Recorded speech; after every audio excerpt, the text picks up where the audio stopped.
Next, we're going to go to Australia. Good morning, Australia. Welcome to Michael Novi.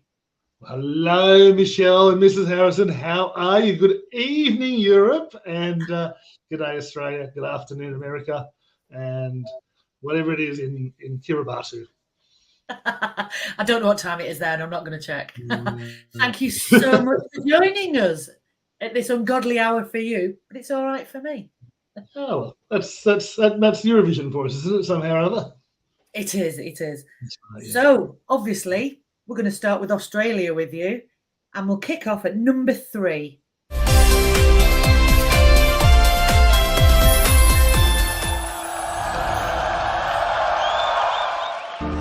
Hey, you.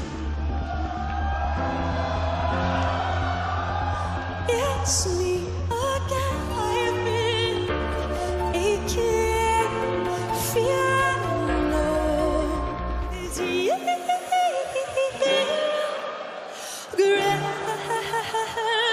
Zero gravity.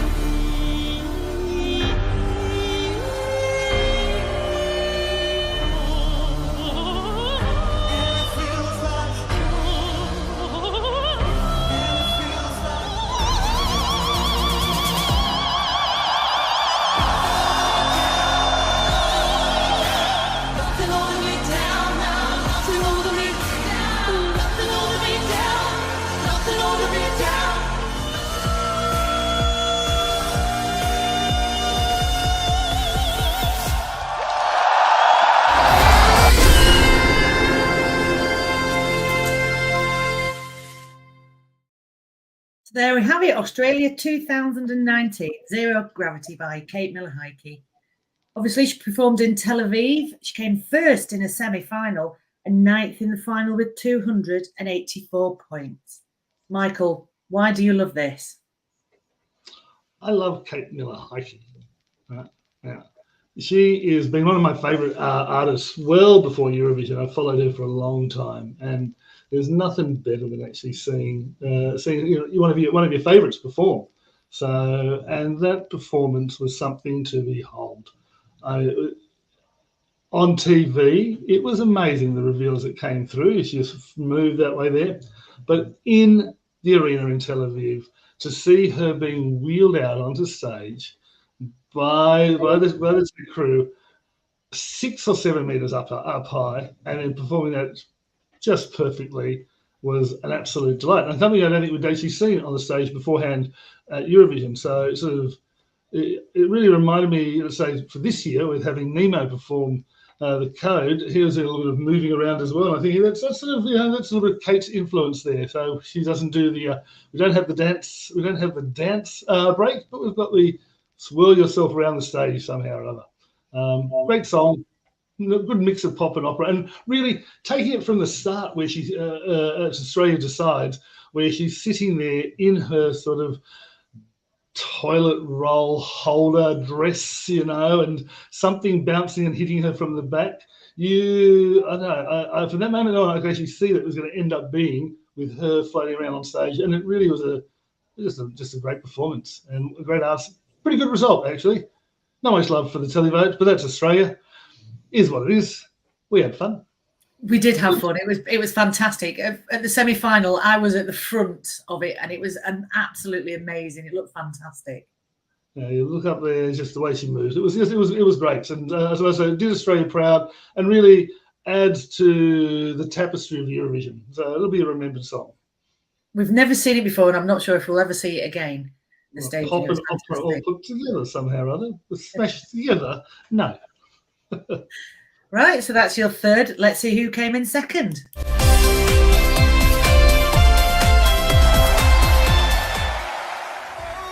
Everyone's got the problem. There's always something on your mind. And do what you want. Do what you want. I don't want tomorrow. Oh, baby, tonight's so good. Forget tomorrow. We can do tonight again. We can do tonight again. Do tonight again. We can do tonight again. We can do tonight.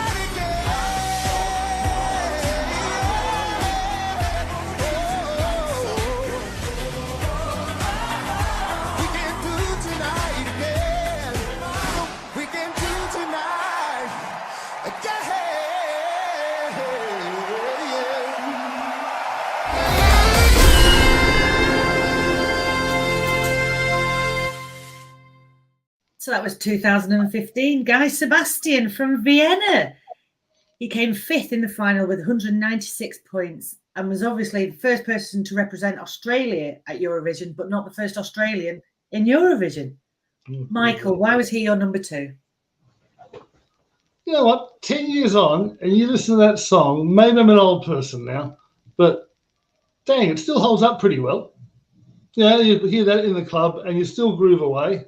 It's a great voice. It's actually a really catchy sort of mid-tempo pop song written with a little bit of funk and soul in there, performed to a T. A guy, being our original Australian Idol sort of victor, really has had a huge sort of career here in Australia. Really put it onto him. He wrote it very quickly. It was written, I think, within sort of a couple of hours. Him and his writers all put it together really quickly, and it was just an easy song.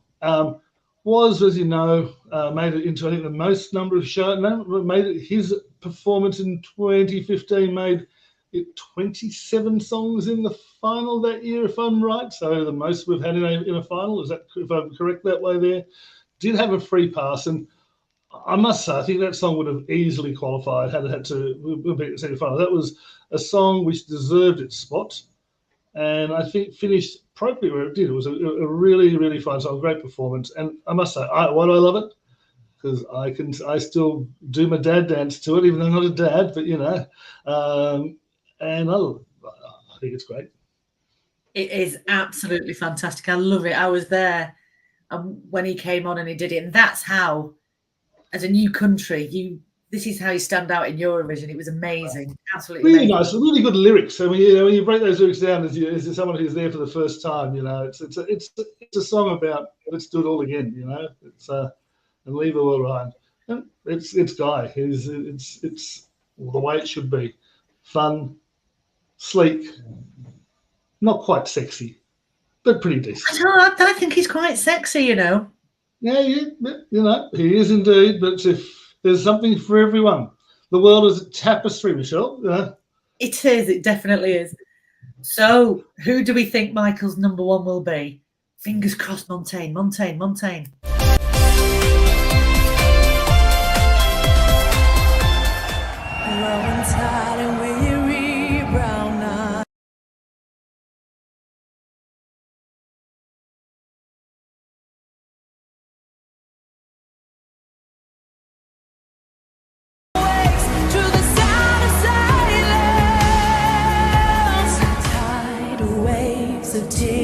Crashing, no one here to save me drowning. I know it's all in my head, but I keep calling. Never had to the sound of silence, any peace to the sound of silence.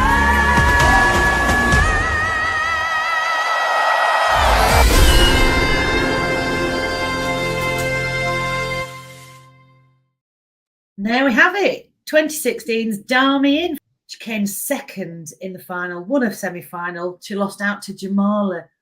Michael, why is Dami your favourite? So a couple of things. Where do I want to start with this one here? First of all, I miss the flags. Right? There is all those clips there just remind me of how much we loved the flags. And no flags this year made it really difficult. It's so much more fun. You look from Guy and Dami, their flags being waved. What else do I love about it? Michelle, when I reflect on the 3 Australian songs, I do love a final big note. Each one of these has a fantastic long final note. And they all singers deliver it. Opera, soul, and now pop. And when you look at our representatives, those which I've chosen, there's not many performers of Asian sort of descent, which we have, which are represented on stage. And so really seeing someone like as gorgeous, but Dami's the most Australian chick you can possibly find. And no one's from here, but everyone is. It's a great representation of culture. And what a song. It was amazing. And I think the UK can really relate to us to a new verb which I did coin after this, which was to be Ukrained. As Sam Ryder was, so was Dami Im. Two beautiful pop songs, great pop songs, probable winners had it not been for things in the world.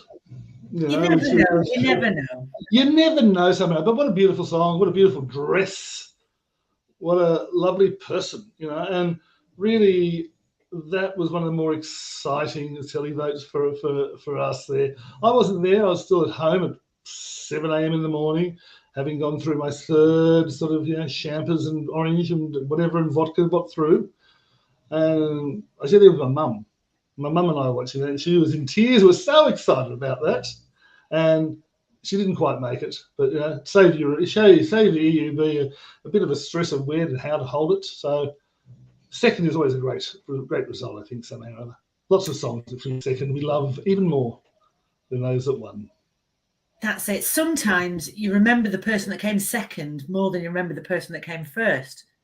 So, and it's not done her any harm coming second, to be fair. So, it's all right. So that's it. So thank you very much, Michael. That's Australia done and dusted. Lovely to see you, Michelle. Oh, it's been lovely to speak to you again, and I'll see you later on in the alphabet. Bye now. That's it from us. Bye. Good morning. Good night.